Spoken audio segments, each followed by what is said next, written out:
Yeah, Yeah. the channels. Yep. Here we go.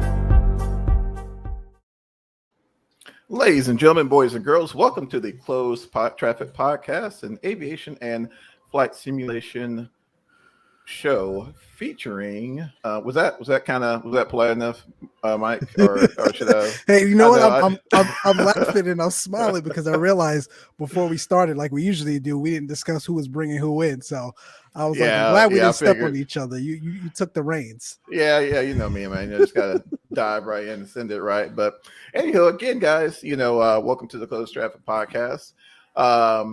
I'm Johnny, and along with my I was going to rag on him, but I'm not going to rag on him this time. I was going to give him a break. Ladies and gentlemen, your friends of mine, Mike. Mike, say hello to people, man. What's up, people? I appreciate you sparing me on this very busy Wednesday, man. How you doing, man? Oh, hang in there, man. Hanging in there. Just still getting settled in. It's been an adventure. Since we the whole technology issue I ran into, but all in all, man, it's been good. It's been good. Definitely good. Appreciate it, man. How about yourself, bro? How's everything been going? Busy. Well, who isn't these days? Yeah. In some respects, you can say that's a good thing, right? So all's well. Yeah, I'm just happy to be on here this evening. I know we'll get into what happened and sort of what the plan is for today's stream. But oh my gosh, speaking of plans, man, plans and Closed Traffic Podcast. Seriously, man, like why are you putting that in the same sentence, bro? Seriously. But no, there was a lot going on. So we initially had one guest, and but due to unforeseens, we had to we got them rescheduled, but we were fortunate enough. I guess it's a good time to bring him in, Mike, unless I'm overstepping my boundaries. Absolutely. Here. Let's bring him in, man. Cool. Let's bring him in. Awesome. Well, ladies and gentlemen, just want to introduce a special guest, Mark from Flysimware. Mark, say hello to the people, my friend. Hey everybody. I guess that would be me. No, I just again thank you for coming on, because it was I've been a huge fan of your work, and in case you guys aren't familiar with some of Mark's work, and I have to say it's probably some of the best general aviation simulations, me personally, I've seen. Even going all the way back to P3D and FXX. Flight Simulator 9. Oh man, and then the Learjet 35, the Mitsubishi, all the aircraft that I typically see at my home airport. Flysimware was so gracious enough to provide us with that. So see, everybody's diving in there. Welcome everyone. So I guess just to start off, Mark, did you want to let the audience know what was your thought process behind the 414? What led you to tackle that as a project? Yeah, my tech pilot owns the plane and wanted me to make his plane, and has been begging me to do it for 6 years. Oh, wow. So, and I kept putting it off as we had other projects always on the shelf, and I'm kind of glad I waited, because it really deserves to be where it is right now, and it's really hitting the limelight. So, So, and it's been 2 years since I started this project, and the reason why is because I wanted to get that Grumman out, which is one of our planes that we ported over, so that way I could not have more problems, and kind of like have something to practice with before I got this one out, and that way we can make sure we got a plane that's fully in the market and working and stuff like that. And so that was my practice plane. So we had to kind of do a few things in between the 2 years, and that's why it took so long. But yeah, it's for sure. almost here, I should say, because we're still in beta right now. Oh, for sure. Yeah, but I noticed you decided to do kind of like an open beta style of release this time. Was there some factors that led you to make that decision, or because I mean, to be honest with you, even in its beta state, it to me it seems better than some of the releases I've say seen that again. in their completed state. I've been reading that a lot, and I was surprised to hear that because we haven't really released our full flight dynamics yet. It's just basically what I call putting getting in the ballpark on some of the numbers. Sure. And even some of the stuff was way out there because the rudder system is just really, really challenging in MSFS already. Right. It's not like the P3D days, and it was easy to set up. Even Right. when you get it half decent here, it's not that great. It's a snappy rudder. I call it a snappy rudder. It is. Yep. Yeah, I kind of noticed that as well. I thought I was like, well, maybe it's my peripheral. So I've dialed down my sensitivity as low as it can go, and it does seem a little touchy, but it's to me, I mean, it's still definitely flyable. But I know there's some aircraft that I use personally, and they're almost unflyable because the yaw is so just insane. But the backstory for doing open beta, which, by the way, we did not expect this many people. We thought maybe a couple hundred people, and everybody else would want to wait and say, "Well, let's see where it goes." And sure, it's the opposite. And I just wonder, are these people really know this is a beta? Because they're doing what they're supposed to do. They're reporting things, but it's there's too many beta members. But we want to remind them that you are the beta, and so if we fix 12 things and I break 2, every once in a while we get a guy who will complain that, oh, well, I need to check my work. Well, no. That's the whole point of the beta, is we don't want to release an update once a month like some companies do and just have it say it's done, and we'll just fix it when we get the reports. And for me to check the entire systems again every time I do an update, that would be a long time. So yes, I do put it in the sim, and I make sure that, unfortunately, like the other day, the wings are there. And when that happened, we didn't release it yet. So I pulled the release down. And so only about 20 people, I think, got that actual version, that hotfix. So we released another hotfix within 24 hours. So we'll do a hotfix if we can't at least have something for you to enjoy between the weekly updates. But sure. Yep. Sure. So, no, that's awesome. No, that's definitely awesome. I guess, and what I'm leading to is the whole point is that I could quickly just get through the list of things we need to get this thing to be a nice aircraft. And so with having the community help, we'll get there much quicker, much quicker. Much quicker. Absolutely. And I totally agree with you in that perspective, Mark. It's one thing to kind of have that, that pool of users there for feedback, but it's, and as challenging as it is, I can see the benefit, of having that larger pool, multiple types of configurations, multiple types of systems. I'm sure you can definitely get that, get that juicy feedback that you can use to really line this thing out. But I think folks were really excited to see a Cessna multi. I don't think there's many out there. I know there's another developer.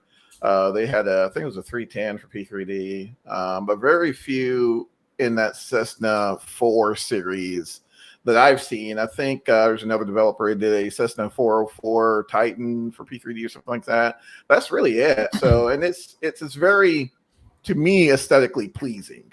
Especially with your model in MSFS, I mean, it just looks beautiful. Yeah, it looks gorgeous. It flies phenomenal.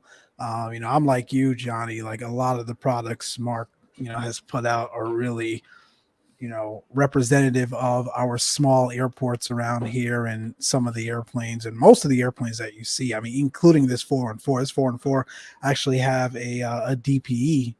That's based at my local airport. He has a hangar, and he's got a 4-4 And it's spot on. The looks, the feels, the sounds. He just happens to be flying whenever I'm flying, but I can certainly attest that it's you've done a phenomenal job with this. It's a great aircraft. I love flying it, and way to go. I think Cal's Flying Machines definitely hit on a good point.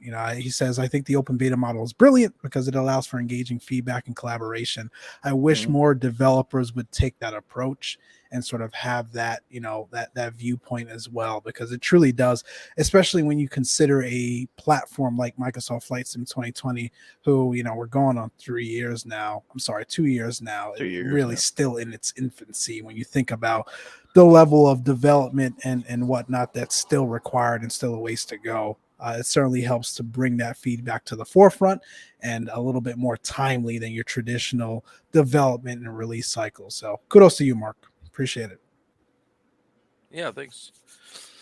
Absolutely. And one question I did have for you, Mark, and we've had several other developers on as well, and one of the aspects of developing in 2020 that we've heard of is that as far as managing Asobo's update cycle with their service updates, have you ran into any complications or conflicts with that? Which conflicts? Say it again. I'm sorry, with Microsoft. I'm sorry, with Asobo's service updates. Service updates. Are you saying like doing the beta for SU9, or are you saying no for like the like service update, 7 or 8 in the past? Yes, right. Well, I mean, I'm in the same boat as everybody else, but yeah, there we like our front gear after SU8 started shimmering. So when you hit the brakes, it would bottom out. So they did something there. Oh, wow. And so, yeah, all of a sudden your plane starts to act different every time there's an update, maybe, and you don't know where it's going to be, and you'll find out later. But sure. yeah, so we had to increase the front shocks compression, and then we were also able to increase the front brake as well. But it causes it also to sit a little bit higher when you do that, because we had developed the animation to be specifically for what we had it calibrated before. So yeah. Oh wow. It's always a battle for sure. when it comes to these things. How did you go about like adjusting the flight model or creating the flight model, especially like I said, in a sim where a lot of developers and a lot of their add-on aircrafts are struggling with today?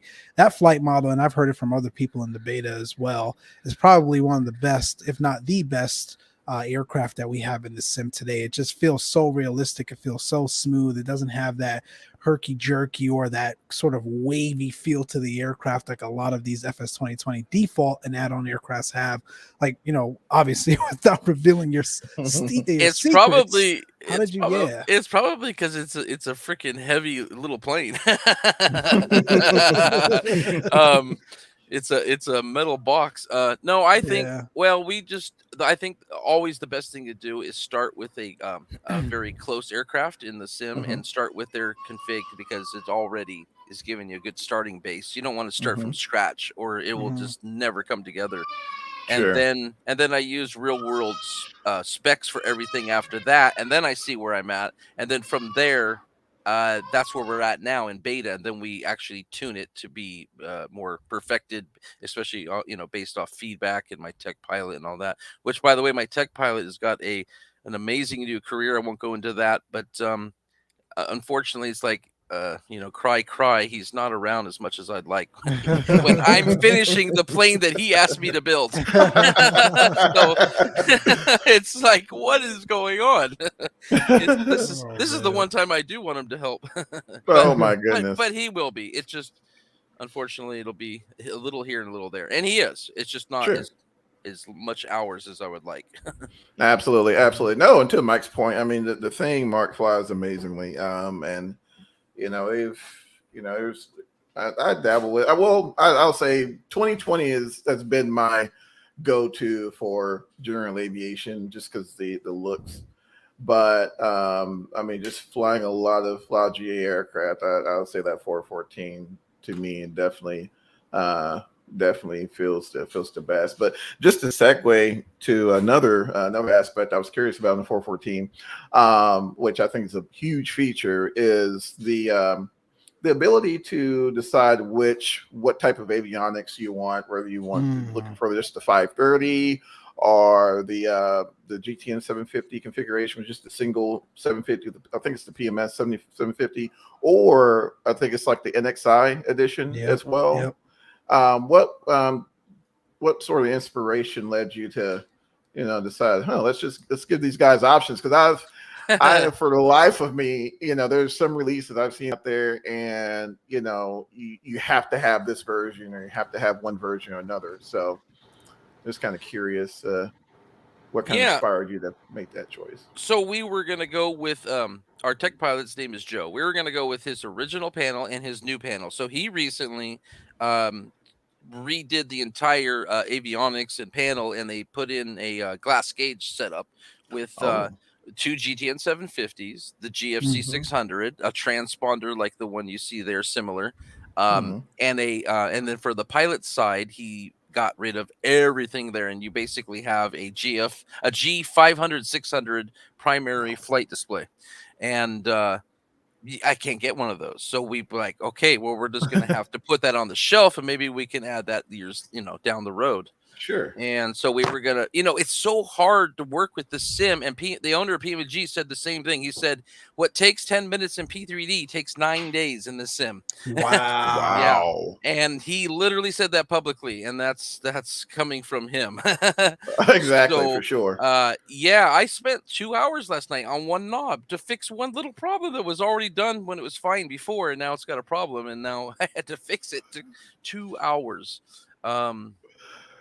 Actually, okay, that's so nuts. Back to where it was, because I almost forgot where it was. We were talking about the what were we talking about? The avionics. Oh, right. Okay, so at the last minute, we were just going to release the 530 panel and just focus on one good quality, and we would probably be done with beta right now, and everything would have been done. Wouldn't probably be as big as popular, but a friend of ours named Ryan introduced me to TB from TDS for the XI, and said, yeah, why don't you integrate this? And I was like, really, there's another GTN out there? And I only know the PMS 50. And they're like, yeah. And I'm like, well, okay, maybe we could. I guess, a friend of mine wrote the GF 600 for P3D, but we never used it. It's sitting on the shelf right now with dust on it. Never been used at all, but it's all written. But I'm like, but I don't think it actually works, because I taught him how to write code a long time ago, and he's always been tinkering with it. And to pull this off and write that was absolutely amazing. It's a lot of work to start from scratch. And trust me, it's like a book, the length of the code. And so we not struggled, but we got in there, put our whatever you want to say. We just put both hands in and got in there. And for 3 weeks, we got that GFC 600 working, so we could at least have similar to what Joe has for the other for his upgraded panel, and by just changing the radios and taking out the Navimatic, and that has put me on the where it's slow getting the flight dynamics done, and I've got a lot of extra load on my shoulders right now. So and we did have some hiccups with our autopilot, and now that we got it working, we're still getting some complaints when they're flying with the PMS or they're flying with that one. But we found that I've been working with both of those companies, and they've been doing a great job. They gave us some L bars so that we can actually communicate to our glide slope indicator. Cool. And nobody had that before, so now we're bringing that to the community. And then that was the other reason I wanted to do this. And then I guess I don't know if I want to go into details, but people are still complaining there's problems. So we found a bug and we reported it, and TDS fixed it within 24 hours, and it's great and it works. Unreal. But then one of our good friends named Les had spent all this effort and time to figure out why it still fails sometimes. And what he found was he did fix it, but there's a loophole. And if you get right in this one specific way to do it, which is actually pretty difficult to explain, but It works, and he showed me live, and I'm going to show that to TD tonight, and we're going to fix that. So, you know, Too there's cool. always software is never finished. That's the way it is, Nope. and so and so there you go. And so yeah, the customers are like, "Is it GD who's got broken stuff? Is it us?" And it was both, you know, over the period, and yeah, we're working it out. So, but I want to say our autopilot is doing its job, but it's not like a typical autopilot. The buttons are Right. not just talking to the K events. We have to write logic so that it can you can arm it and then it can turn on when it needs to turn on, and that's what makes it a cool autopilot. But Wow. and then another topic is hardware binding. So a lot of these Sure. pros that want hardware with a plane like this, you can't just use. A lot of people are confused. They're like, why is your plane broken? Because they're using all their hardware trying to talk to my plane, where we now have a list on Discord of all the buttons and knobs and switches that you can't Wow. just assign to hardware because it won't talk to our plane. It only talk to the K events. So Wow. there's a lot that could be like said to the public, and that's why I'm glad I can mention it here now, because it's like hey, that's what this outlet's for. This is why we yeah. love having developers on, because I think, you know, and I'm guilty of it, I'll admit it, like we get so caught up in our own little world, in our own little box, in our own expectations, and we don't realize everything that a developer and or their team is dealing with, especially, and I'll continue to say it, in a new sim like FS 2020. Like there's a lot going on, there's a lot that needs to be done, and there's a lot of things, a lot of times that are out of your hands. So definitely Absolutely. get it. We appreciate you sort of bringing us all back down to earth, because sometimes we need that. Yep. Absolutely. Definitely appreciate it, Mark. Well, Mark, I know you had a special surprise for the audience you wanted to release, but I actually wanted to do that towards the end of the show, just kind of build suspense. Yeah. Boom. But so I was going to mention before that, I don't know sure. if you at some point I have my 3ds Max open, and we can show the audience if I can share my screen. Absolutely. Yeah, I can show you guys what it took to model this thing. Let's do it. Cool. Let's do it. Yep. So I'm assuming I hit the share down here. Is that what I want to click on? Yep. Okay. Let's see. Share screen. Okay. So screen sharing is easiest to monitor. Screen sharing is the best. Okay. So I can just select. There we go. I can select. We can also, yeah, let me go screen so they can see my mouse as well. Sure. There we go. All right. There we go. Wow. Whoa.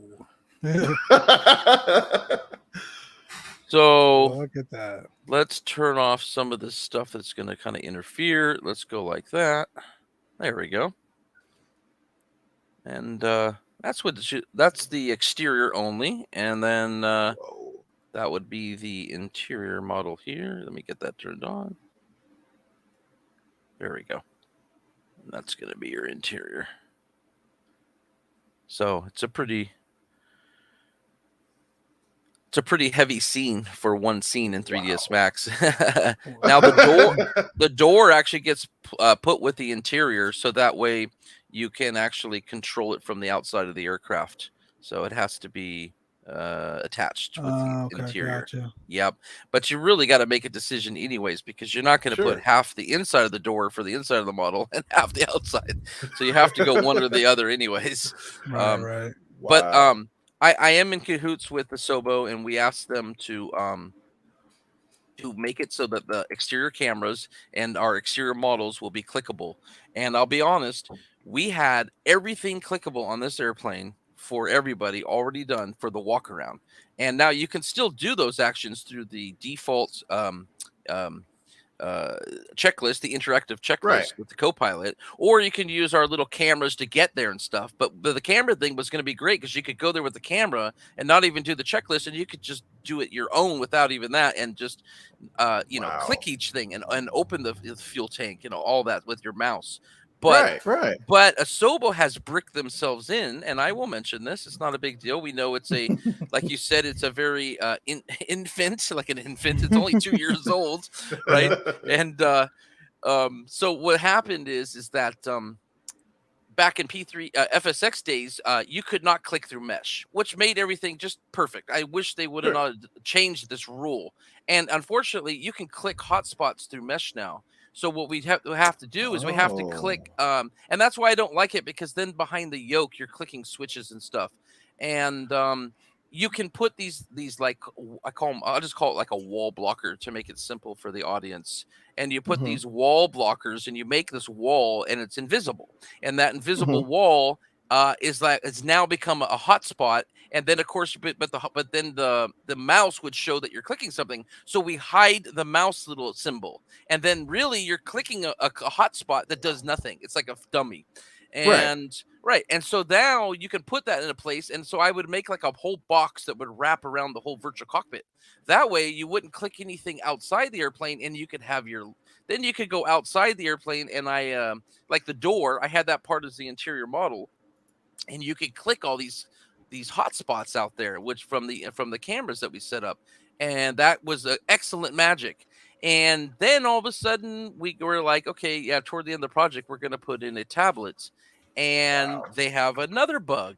And the bug is, and this, anybody can go check this, if you move your camera to any odd position, you can click hotspots right through the touchscreen. Really? And I'm like, really? And this is not possible. There's got to be something wrong. So I talked directly to the horse's mouth, Asobo. I gave them my entire project. They have a copy of my project, so they can deal with this issue. So right now, literally, you can. There's an annunciator button right there. You can literally click that through the screen, and it will click. Yes. So here's the thing. Oh, why not just put a wall blocker right behind the tablet? Right. Excellent idea. Right. Guess what? Now it prefers to click the hotspots before the touchscreen. So what happens is you can't click anything on the tablet anymore. It only clicks the blocker. So we ended up bricking ourselves into the point where we're not going to get rid of the tablet. I'd rather just get rid of all the hotspots and wait for Subbo to make an appropriate update. So you lost all those clickable spots outside the plane, because you'd literally wouldn't be able to click this tablet, because those wall blockers would actually, if you put the camera in, a certain way, you would end up not being able to click it. And then people are going to be like, why can't I click my tablet? It's broken. And yeah, we don't want that. So even right now, we still have problems. You can click that button. And oh, by the way, and this ashtray right here is also what brings back the control lock. And that one's another easy one that you can click on accident. Yeah. So holy smokes.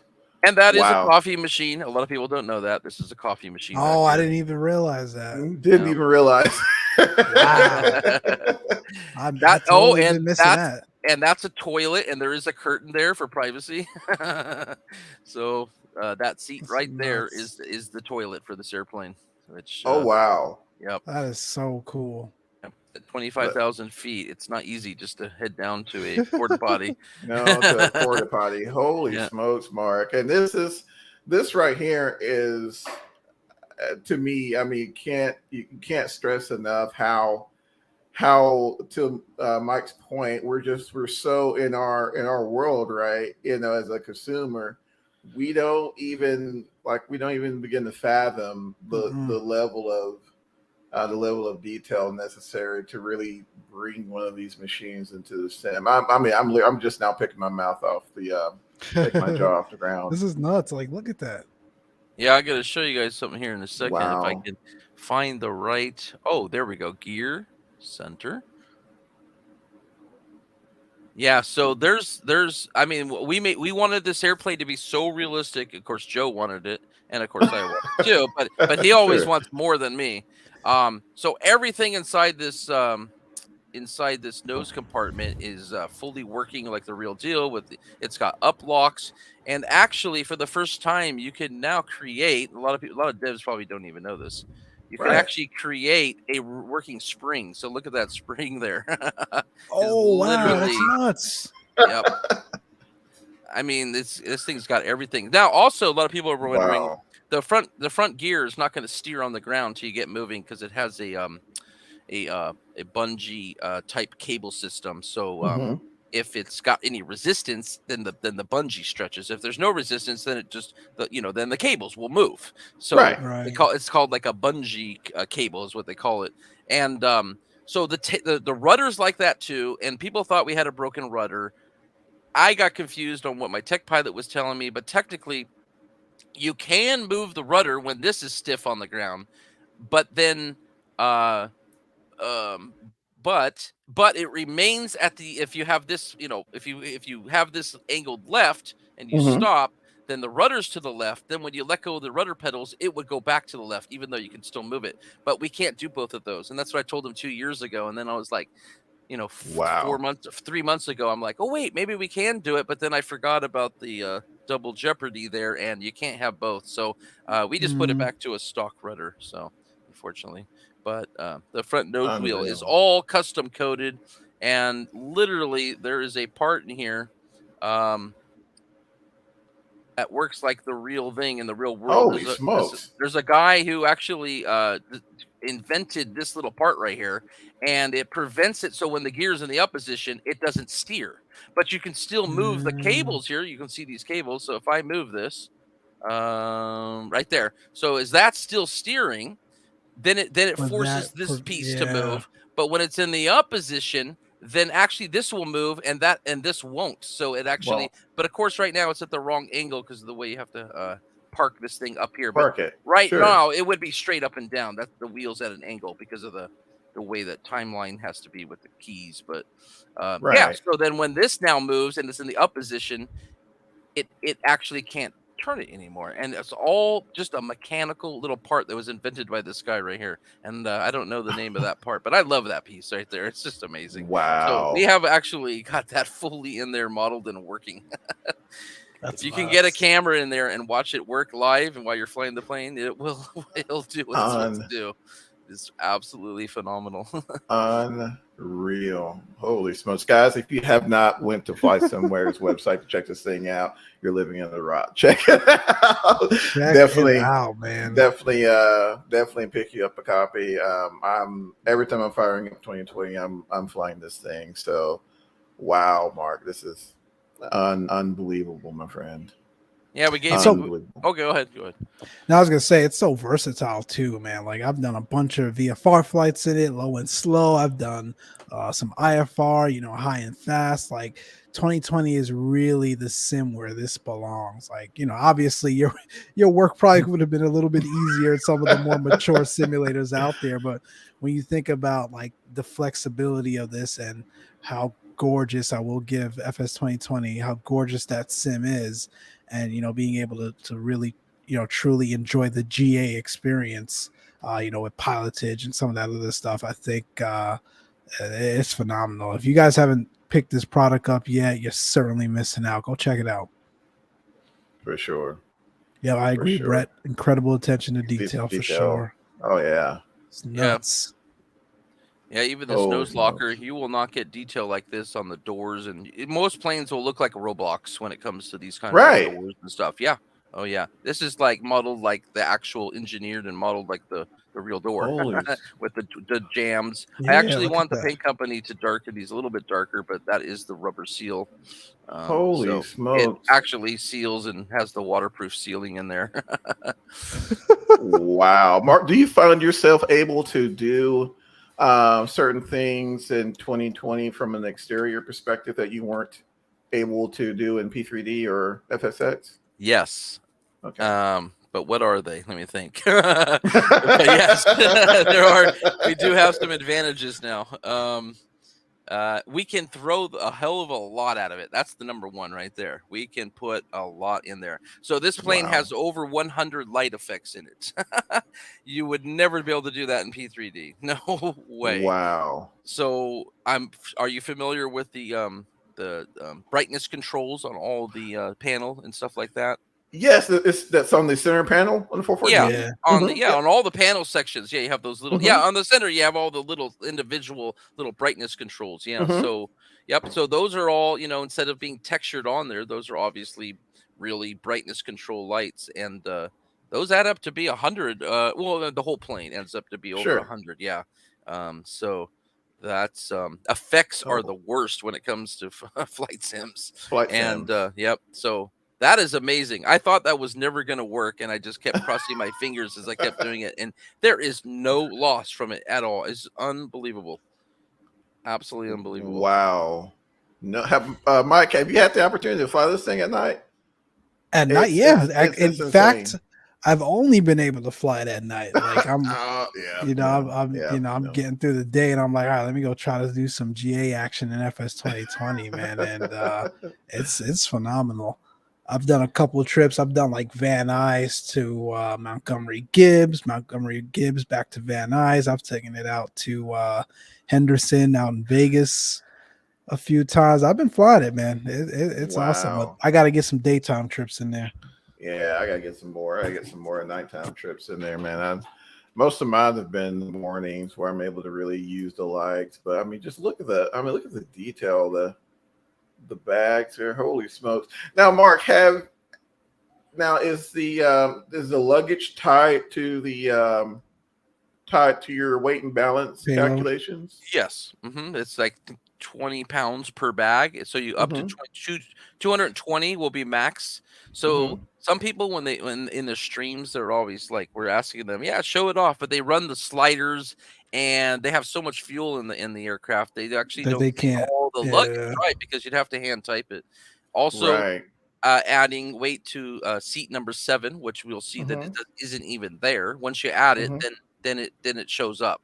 And the reason for that is my tech pilot wanted to wring my neck because he does not want that jump seat back there. It's not. I don't know if it's a jump seat. It's not movable, but it is like a jump seat. He's like the owners of these planes always throw those things in storage right away. There's just these when literally a 6-foot person walks through the cabin here, he's hunched over and his back is scraping across the ceiling. You don't realize it by just being in there with a camera, but that's literally you should see somebody walk through one of these things. Yeah. And so they take out that seat and they move the one that's in front of the cabin door and they push it all the way back. And so that's how we have ours for stock.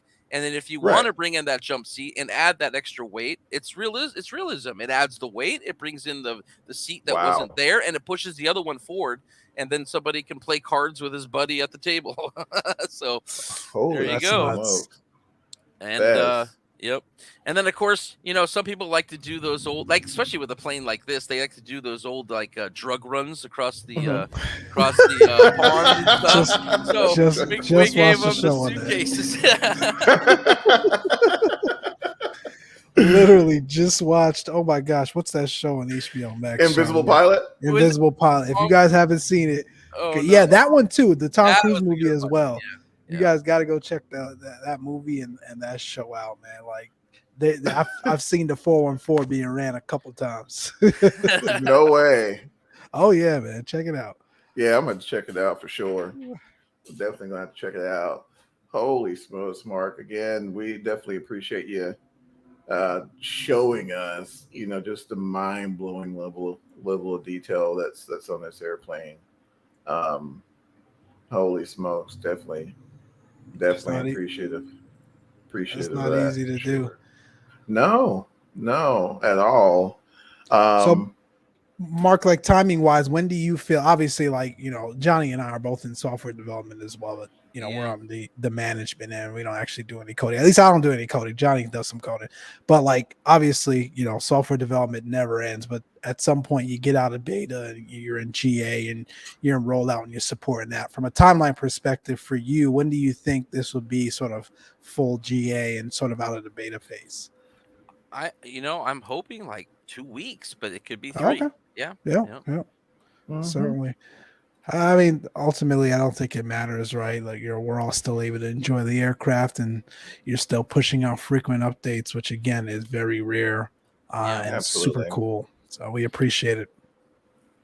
Absolutely, and that's what I was mentioning earlier. I mean, to me, even if there's some kinks here and there upon release, I'm totally cognizant of that. But there are some that's out there. I'm not gonna put anybody out there, but that literally won't get you from point A to point B out the door. And that was one thing I could say about even in its beta, I was able to download it and get from point A to point B. No issues. No issues. None.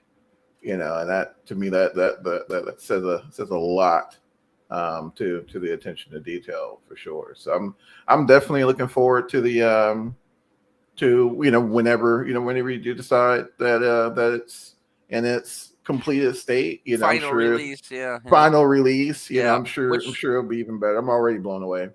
Yeah, and then we're gonna send it to all of our partners in the marketplace, and I have a feeling the marketplace is gonna speed up the process to get this one out. That's my intuition. I would agree. You should see how long it took to get my Grumman out when I put it on the list. I got on the list. Oh yeah, but they've been also trying to improve that as well. So I think obviously it's going to be faster no matter what. But I think they'll want to push this one right away because of the hype. Maybe I think there's a lot of hype out there. I'm so busy working. I hear there's a lot of hype. there certainly is, man. You've got some of the folks here in the chat who've said, "Hey, it's phenomenal, great attention to detail." One guy said he did 4 flights in it today, and it's Wednesday. Jeez. So it's wow. it's certainly up there, and I think we could go out and promote it more. Listen, I think, and Johnny and I have had this conversation on many podcasts and even just privately. I think the sim community is really sort of focused on big airliners, big jets, and I get it because that's what a lot of people can relate to. When they go on a trip, they go on vacation, or they travel for work, or whatever it is, they're not going on a 414. Someone can go their entire life without even experiencing a 414 flight, or even probably seeing a 414 in person, whereas they've been on hundreds of 737s, hundreds of Airbuses. So I get kind of the desire and the hype and the amp around some of these bigger airlines and some of these simulated airlines that are coming out in the sim, but I think we are at a place that we haven't ever been in the history of flight sim, where you're actually able to really conduct a GA flight and have that true GA experience. FS 2020 is it, and your product, along with some of the other developers who are putting time and attention into some of these other GA products, I think definitely needs more hype and more attention around, because I think that is where FS 2020 shines right now. Absolutely. Yeah, so I thought I'd show off the photogrammetry engine that our tech pilot did himself. He gets credit for this. And, oh, wow. That's solid. I mean, he owns the plane, so he took all the... I mean, this is what he did for you guys, because he wants this plane to be phenomenal. He took the entire cowling off around the engine and took 500 images of this engine so that he could do a photogrammetry of it. And so that's why you get... I mean, look at all this detail. Even if it's not going to be like the most beautifulest thing, of course, but just to be in an open door that you can see in the maintenance hangar, it's pretty cool. Absolutely. So, yeah. Because I don't like modeling stuff like this, because then it's like you need to put so much extra time into it, and it's not worth it. I could spend 5 months just modeling this. It's not worth 5 months. No way. So no way. Holy smokes. And that's so refreshing to hear that there are real world aircraft owners out there who actually care to see, their aircraft come to fruition in the sim. I think that was really cool. He took the time out to share his airplane with us. I mean, that's essentially what we have here. I haven't even opened I haven't even had a chance to do it. I haven't had so much fun flying the thing. That reminds me, we tried to put this... We were building this for P3D in the beginning. We put this in P3D, and it would not take the photogrammetry engine. We were going to have to leave the doors closed. So that's another one to your question, what this sim can do. Yeah, it can handle a lot more mesh. And this happens to be, for photogrammetry, this is actually low. And look at it. That's low. And photogrammetry goes much higher because they build everything out of what I'll call triangles, so as the audience will understand. We call them tries, but it's usually like 4 times this to make it look really good. Wow. So this is actually a low quality, and and then the other problem is with the sim, you're usually telling what parts to be shiny, which ones to be dull and reflective. And in the sim, Depending on the sun, sometimes it looks good, sometimes it doesn't look as good.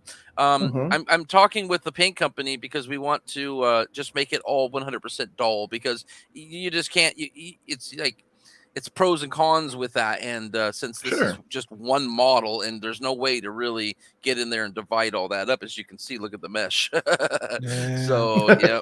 And we didn't make the UVs. The UV is all done through the photogrammetry. So For the photogrammetry. there are limitations on that, and as there are lots of places in this airplane, but For sure. we always try to get around what we can. For sure. For sure. That's cool. Holy smokes. Yeah, that's really cool.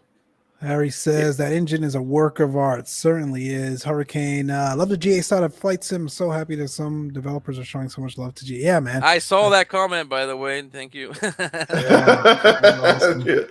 Yeah, Chief it's really is out and cool. about. Thank you for stopping by, Chief. I'll catch For you later, man. sure. Appreciate it. For sure. Appreciate it. Yeah, but that's and I'm right there with Hurricane. I mean, there's just to I guess put a tail on what Mike was mentioning earlier. I mean, this, you can throw a stick, and hit an aircraft, hit an airliner for Flight Sim. I mean, they're everywhere. You can pick your poison. I mean, there's all types of buildings and Airbuses. But when someone mentions a Cessna 414, there's there may be like one, like this one maybe, or Mitsubishi MU2, or any of your run of the mill aircraft you see at your local airport. To me, I think we're grossly lacking in the community. So again, just to give Mark a Closed Traffic Podcast round of applause for deciding to Phenomenal. to take on the project. But speaking of projects, I know we had a punch list to hit, Mike. Had a few releases and a few events. I think, like, pending releases for sure. Pending, like, yeah. we touched on PMDG a few. First, let me get to Chan here. Chan says Mark Rumi from flying other planes besides the Cessna 414. It's true, man. Getting that thing, it's like so smooth and so much fun to fly, and everything just works. And then you go try to fly some of these other things in the sim, and it's just like, what the heck? So that certainly is true. But yeah, lots of hype, lots of news around PMDG and the release or the impending release of the 737-700. I guess we'll see, man. I guess we'll see. It's I've seen comments, both pros and cons, at least from the initial streams that have been out there. But I think until you actually get it, your hands on it yourselves and see it in the sim, it's going to be hard to sort of digest and provide a real opinion about it. But certainly a lot of hype there. And then the Honda Jet. The Honda Jet is a project that's being worked on for quite some time. I can't remember who it was. We'll drop the link, obviously, like we do for all of our shows. Got a link on it. But they've been working on that for quite some time. There's actually a real Honda Jet pilot. I think he's based in Europe. That has been even, showing it off on some of his streams. But I think they officially got the go-ahead, I guess, from Honda to actually showcase that and provide it as a add-on in the sim. So more news to come about that. But I'm excited for that project as well. I know you and your Honda Jet. I added the surprise, and I wanted to mention one other surprise.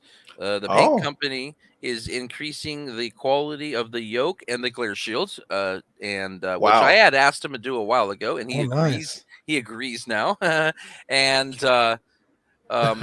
they decided because Asobo had lowered the pixel density and it causes little wrinkles. Some say that you can prevent it. We understand their theory behind it, and yes, you can minimize it, but it's always going to be there with some tougher shapes, like the engine cowling where we have our stripes and stuff. Right. It's going to cause it to still have a little bit of waviness. So we So the paint company decided to do decals for the default paints that we have there for those, and that'll make it look absolutely perfect. Wow. And then we're going to include an all white blank, version that everybody can still use their paints to paint on with our paint kit. So that way that we're not taking that away from anybody. So that's the one surprise. And then we have this surprise, which I'll let you talk about. You were going to talk about it, and I don't know if you want to play it or I put it up on screen, and sure, I have no absolutely. idea. Yeah, I don't know if they can hear this through here. So let's see. Let's see. Let us know, guys, if you can hear it here. We're gonna see if we can run it. Sim Acoustics is going to replace our engine sounds with my I would say. What's the word I'm looking for? Not amateur, but the more the in between. I'm like between the amateur and the pro. I do the sounds, but I'm not a professional. So it'd be nice, with so many people purchasing the product, I reinvest the money because it wasn't cheap. It was definitely expensive, but yeah. So we're gonna have some nice sounds, and he sent me a working in progress last night. So let's see if the sound. Should I hit play and see if it? Yeah. All right, absolutely, absolutely.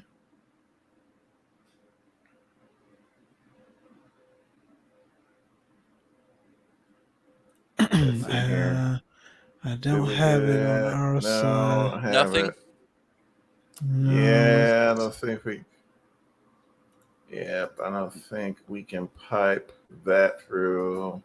Let's see if I change. Let's see, because we're sharing. Well, I'm sharing the screen, but my audio is not. So can I change my audio to this rather than me? Try that. Try that. Yeah, I'm curious. Huh. Oh, that's mic muting. Okay, that doesn't work. Settings. No. Audio. Oh, here we go. No. I can. Okay, so let's see. So we can go. So let's see. Microphone, speaker. All right. Communication. See if this works.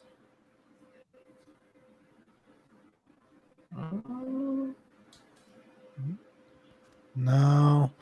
I wonder if you pipe it through your computer speakers and let your microphone pick it up. Maybe that's a little janky, but yeah, I don't know how well that would come through.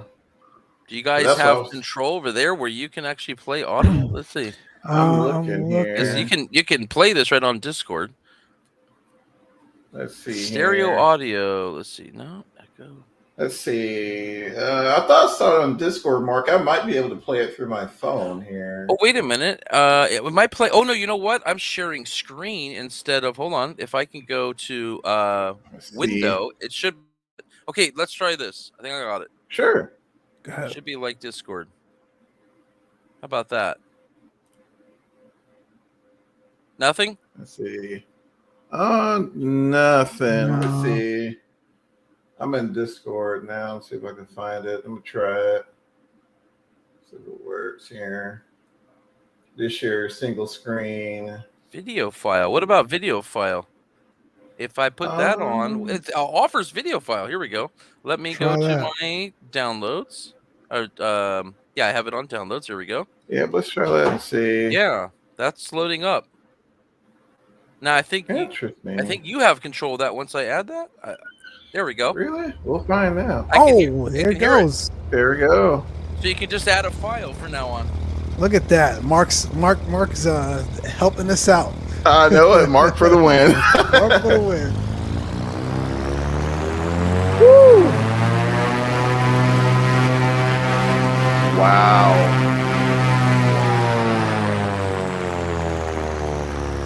Unbelievable. And you can hear the turbo. Oh my god. That's nuts. I hope you guys can hear it out there on the stream. You hear the turbo, right? I was just gonna say that.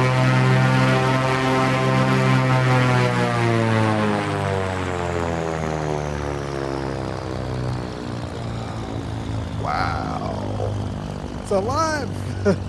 And then of course the sound drops when the window closes. So it's gonna be quieter. So awesome. Ears have been blessed. I'm gonna look for that tooltip. It says something about the right light. How did he get that? No one's reported that. So that's interesting. Interesting. Did you guys see that tooltip? It says something about a right light. Up. Yeah, right light. right light. I was like, is there a right light on this airplane? I guess we missed that one. Lord, yes. That's wow. nuts. Those That is sounds. so Oh cool. my gosh. Oh Mark, my gosh. What type of engines are those? Are those Lycomings, Mark? No, Continental. I think. Continental, And I'm not a very good. I don't have the best memory, but I think it's the Continental. Wow. 550 something. 550 something. Something like that. Yeah. That's why we write it all down, because I can't. I'm terrible when it comes to recalling names of anything. Well, Cal says it best. Like, tells you how good the rest of the plane is that no one reported it. I'm telling you, I didn't notice that. And no one knows at least 5 flights in that thing. I've been flying the heck out of that thing. One guy figured out that when you have the tablet there, you can't swing the door open, but if you use the mouse wheel, you can, and it went right through. And I was like, "What?" And the way Asobo had written, we're still using a template that they created, but we have written our own. But it still passes through what I call the matrix system, so it still calls some Asobo templates. And yeah, the way they you can't really talk to the mouse wheel. You can only talk to the drag event. And so they just include it in the mouse flag. So we copied like a bunch of their 2 or 3 more of their templates, put it in our code, and then we were able to disable the mouse wheel. So now you just have no mouse wheel on the little triangle windows, which you don't need anyways, because the point is that you drag it to where you want. It takes forever to mouse it where you want anyways. Oh Lord, yes. So that was an odd one. So yeah, that's why I like having the audience, because they find everything. They will not let anything go. Oh my gosh. No, that's awesome, man. That is awesome. Holy smokes. Mark, thank you, man. That made my night, dude. Those sounds. Woo. Any so can we ask timeline for that? I wasn't gonna do it, but Mike did. He said he's hoping 3 weeks from about a week ago. So cool. Maybe by near the end of beta, we're gonna have those sounds. So it's gonna be awesome. Johnny, I heard you're gonna start streaming again, dude. You gotta. What? You gotta have to showcase this. Hey, Charlie, we're gonna have to get him, man. We have to get him. Time is not my friend. Time is not my friend. But hey, man, since you hit, my man over there 500 subs now, bro. It's hey, when's that here we go. Here we go. Love how you try to switch that on me, man. Funny. No, that's awesome, man. I think what we also wanted to show first of all, hold on, Mark. Do you have any more surprises for us? No. Oh man. None, we touched on that earlier. When is it going to be a final release? Mark said he's hoping, within the next 3 weeks. So, we'll see. Charlie says that's why you got the Starlink, man. You got to start streaming. You guys, if you haven't seen that podcast or that episode, definitely tune in. It's called Help Johnny Find Internet. I think it's got my internet. Gosh. Got internet. We talk about Starlink and all that other stuff. So definitely go check that out. But anyway, since Mark has no more surprises for us, because that was awesome. We did want to touch on today that we actually refreshed, and I got to catch myself because I keep saying new logo. We actually refreshed our logo. So if you haven't seen it, for those that have been part of the podcast for a while, definitely check it out. Shout out to Johnny. It was all him, his design, his idea, and it looks phenomenal. We've got it obviously in the corner there of the stream. I think it's to my right. We've also got it on our Instagram page. We've got it on our website now, as well as on our Facebook page. So we've updated the logos. I think it looks a little bit cleaner, a little bit more refreshed. But obviously, as always, we look to our audience there for your feedback. So let us know what you think. Absolutely. Actually, Mike, shout out to our Patreon backers there. There you go. Somebody's got to pay for the logos, right? Yeah, there's no way. There's no way, Mike. I'm that talented to do that. I'm just saying, man. Just saying.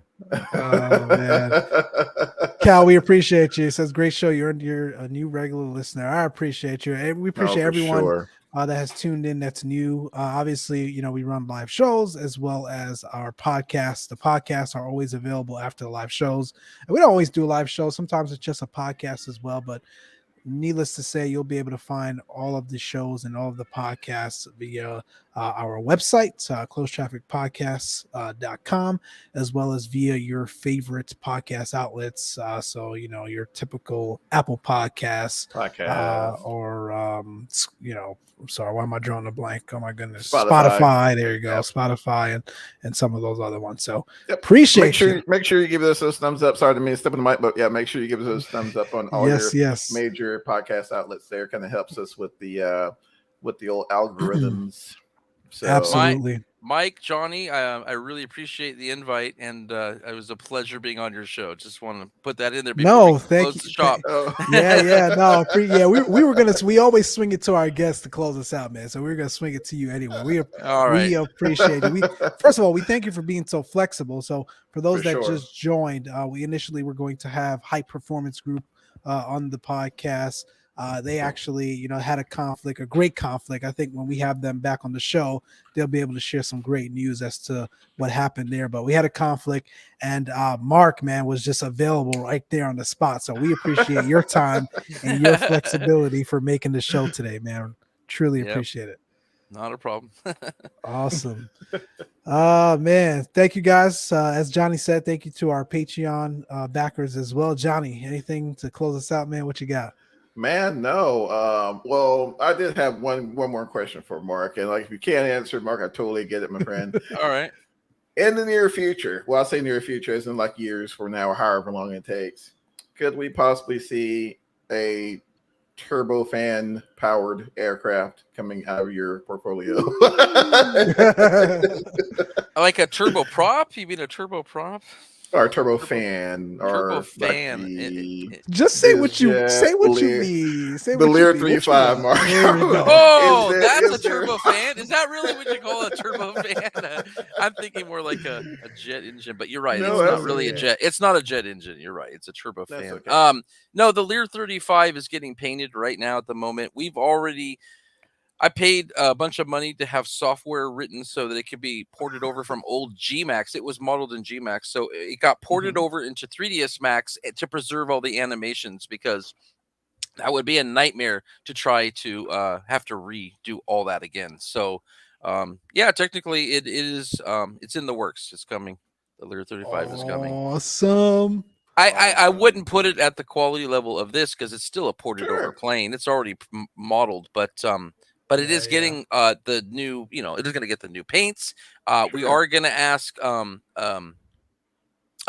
Sim Acoustics to do the sounds. So it's going to be better than it was. So it'll be a lot better. Right.